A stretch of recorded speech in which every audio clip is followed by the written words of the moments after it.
Hello and welcome to this episode of the Modern Music Mixing course. In today's episode, we're going to be going through the rhythm section, and in particular, I'm going to be showing you some methods you can use to get your tracks to pop. Let's get into the session. Right, so the first thing I'm going to go for is the rhythm guitar. Now, the main techniques I'm going to show you are with regards to the piano, so if you want to get to that, just skip to that part of the video where I'm going through the piano. But I'm just going to fire through some of the processing that we did on the rhythm guitar here.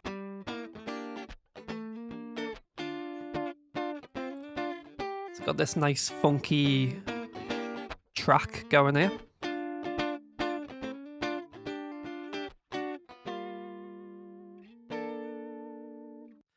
So it is a DI'd guitar, so first thing we're going to do is add a amp sim. Let's take a listen to what our amp sim is doing here.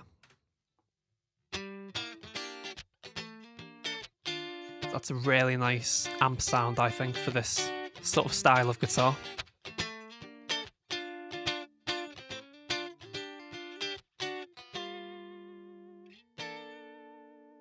So what we're working with is the Slate Eden, which is using the rig player inside of THU, and we are using the Slate version, which is where essentially you get the Eden model of this amp from. Now this particular amp, I really like it, especially when you're using low amounts of gain, because clean, it's got this really nice character about it, which is quite bitey. It's clean, but you get that little bit of distortion on percussively played guitar, which is what we have. Just take a listen to it.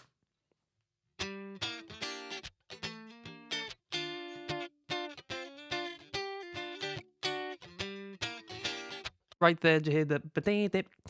On that bit, you're getting that nice little bit of distortion coming through, and then on like where it's played a little bit softer, that distortion goes away. So the amp is kind of working with the player. As you play harder, it distorts it, and you get that character, that nice tone. And then as you play softer, it cleans up, and you get that nice soft tone. So low amounts of gain, so that we don't distort heavily. We're leaving the bass, mid, and treble alone, and then the presence, we took away a bit of presence, and we've got volume set to 7.12, and of course the most important thing is what's the input level. Let's take a look at that. It's quite quiet. Just check another part of the song.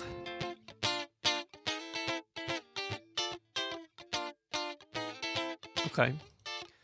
So we're not coming in that heavy, so we're not driving the amp that hard. Let's move on here, and we will go take a look at what we're doing with the virtual mix track. Just mute these. I'm going to listen to these two saturators together. So we've got the London, and then we're going into the Britain.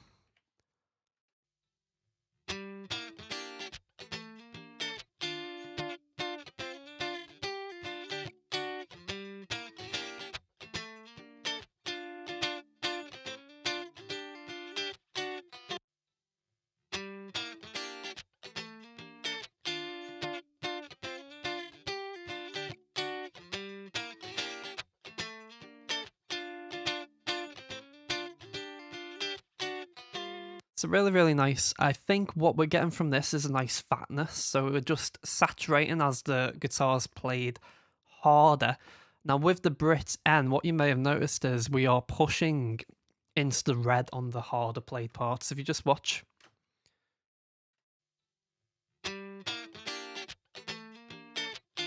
Hear it? And what you should be able to hear is as it pushes into the red there, it's just holding back the guitar a little bit, so it's doing it in a nice musical way. I always think of saturators as very musical compressors, where essentially as you push into the red, it's going to hold it back the same way a compressor would, but it's in a musical way because it's going to saturate the more it holds back. So that's what we're doing with the Britain here. Now next we have two compressors. Let's hear what the FG Stress is giving us.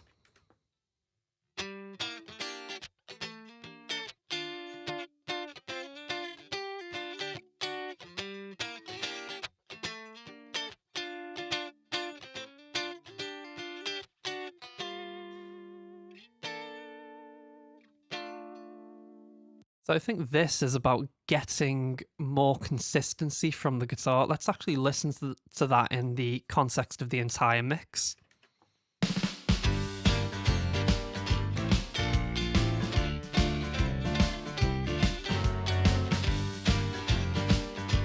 Yeah.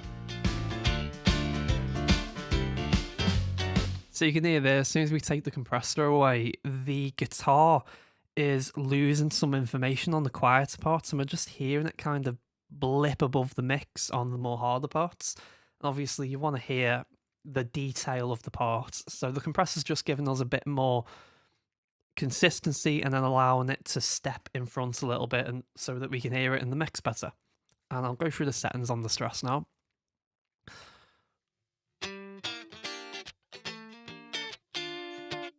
Just go to the chorus here.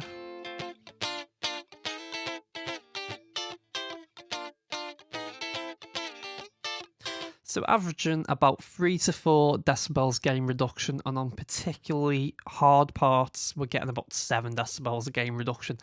Now on the attack, we're using a medium slow attack, we're using a medium fast release. So the medium slow attack is going to catch those transients quite nicely, but still leave enough room for this guitar part to be percussive, which is quite important for a funky style guitar.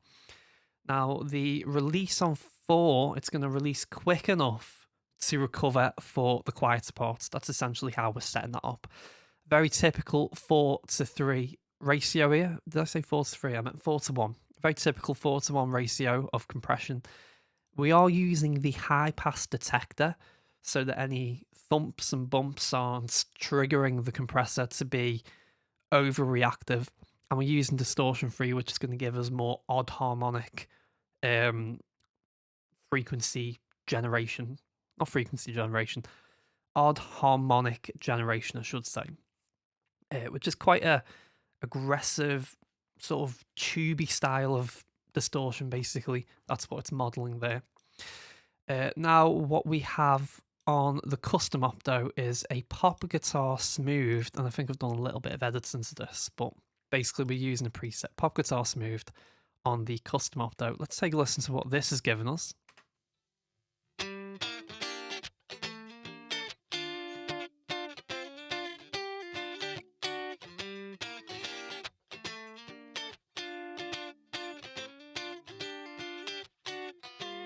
So this is just doubling up with the job this is doing pretty much. It's going to give us a lot more consistency throughout the track.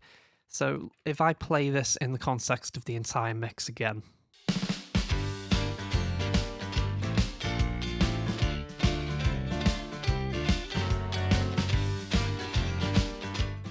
Yeah, so in this instance, it's just tucking in the guitar a little bit, but also making it more consistent.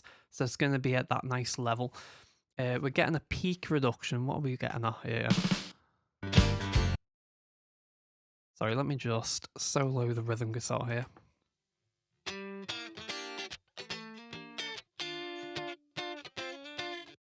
Talking about 3 decibels there. Yeah, usually around 3 decibels gain reduction. We're using a ratio of 3.7, a speed of 7.646, I should say. And then we're using the smooth on the tone selector with 100% on the little screw here. Next we have the Infinity EQ. Let's take a look at what we're doing here.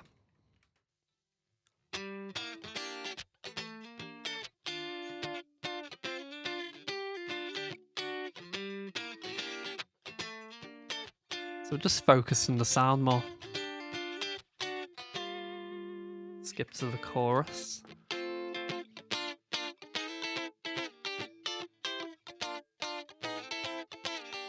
So this sounds a lot thinner. Getting a lot more fullness here.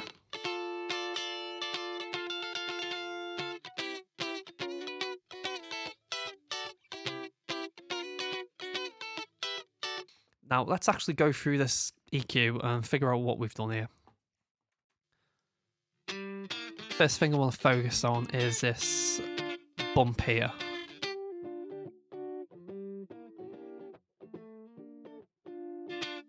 So So that's just bringing out the weight and the fundamentals of what's being played. This high pass, very simply, I'll just bring it completely out the way. I believe what we're doing here is just getting rid of a load of low rumble noise, which we don't really need. See all this information here?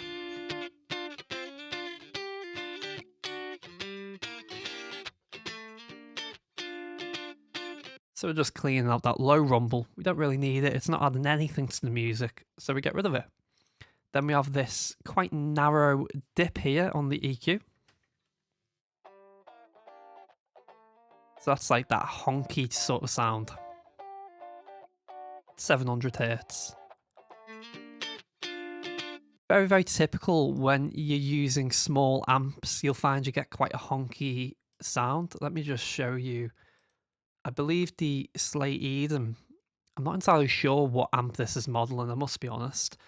But just by the sound of it, I can tell it's quite a small amp. So the speaker comb itself will be quite small. And what you do tend to get when you're working with small amps is you'll get that honky sort of sound from the speaker cabinets. So sometimes bringing that out gives you nice definition because you end up with that that spike in the frequency response, which I don't think sounds too good. So that's what we're getting rid of there. Just play it to you one more time. So you can hear that honkiness coming.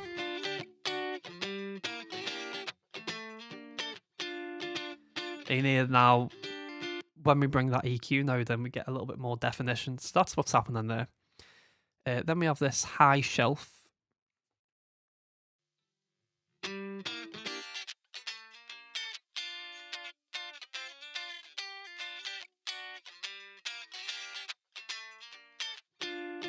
So there we're zoning in on the percussiveness of the plucks. Well, not the plucks, the strums essentially.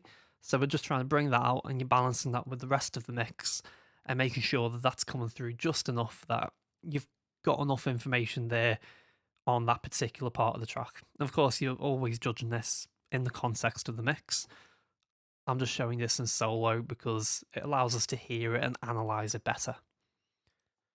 And then we have the low pass here, which is basically serving to focus the sound. Up here, you just get that really ice picky sound where it's not really that musical. It tends to be quite noisy up there on guitars. So we're getting rid of it, and we're just softening up this move that we did. So that move that we did on the high shelf is kind of working in tandem with this. So what I would usually do is listen like this. I would do this in the context of the mix. And I would just soften it up like that. So as you bring it in, it's going to soften it up. And you're obviously doing this in the context of the mix. The next thing, what we got, is it tape machine? Yeah. Okay. Let's go. What are we doing? No bass alignment, no wow and flutter, and no noise reduction. Let's take a listen to what this is giving us.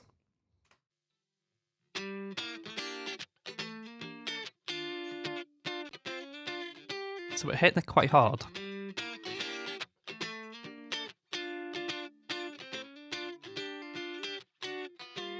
From the top.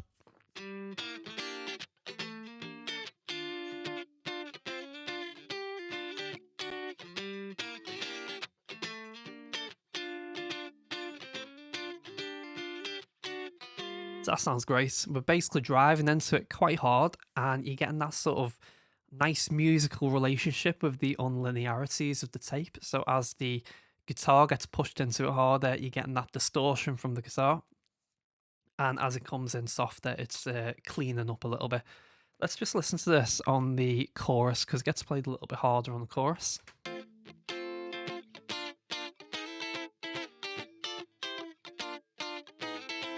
You can actually hear a little bit of hard distortion in there, which is actually helping with the actual percussiveness.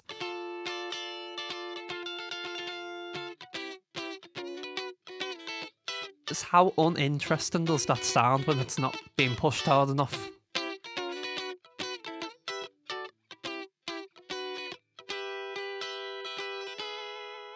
Yeah, I'll say it once, I'll say it again. The virtual tape machine is just a really great tool to have.